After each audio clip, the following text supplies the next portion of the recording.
નામદાર જજ સાહેબ આવી રહ્યા છે. Good morning. આજની કાર્યવાહી શરૂ કરો. આરોપી હાજર થાવ.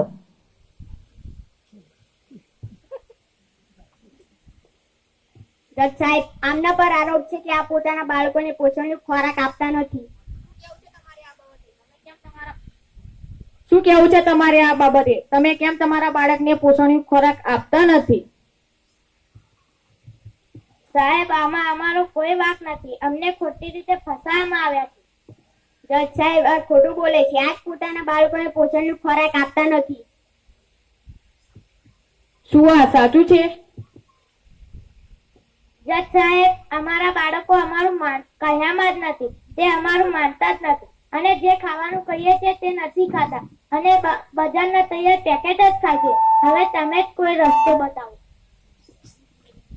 શું તમે જાણો છો, માતા પિતા તરીકે તમારા બાળકના પાલન પોષણની સંપૂર્ણ જવાબદારી તમારી છે.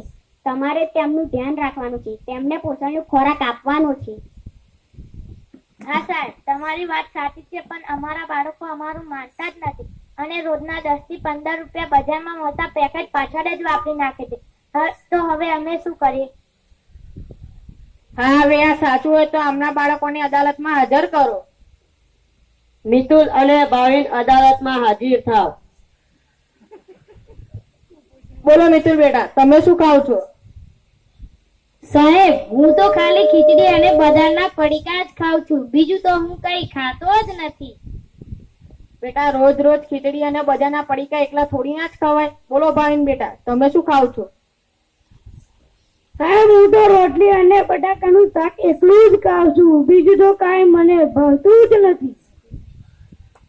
બેટા, રોજે રોજ એકલું એક ખવાય નહીં તો આપણું શરીર કુપોષિત થઈ જાય અને કુપોષિત શરીરમાં ઘણા બધા રોગો થવાની શક્યતા જ રહે છે.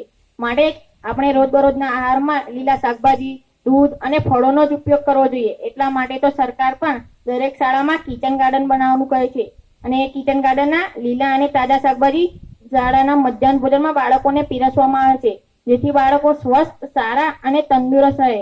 તો હવે તમે બંને પણ તમારા માતા પિતાનું માનશો ને?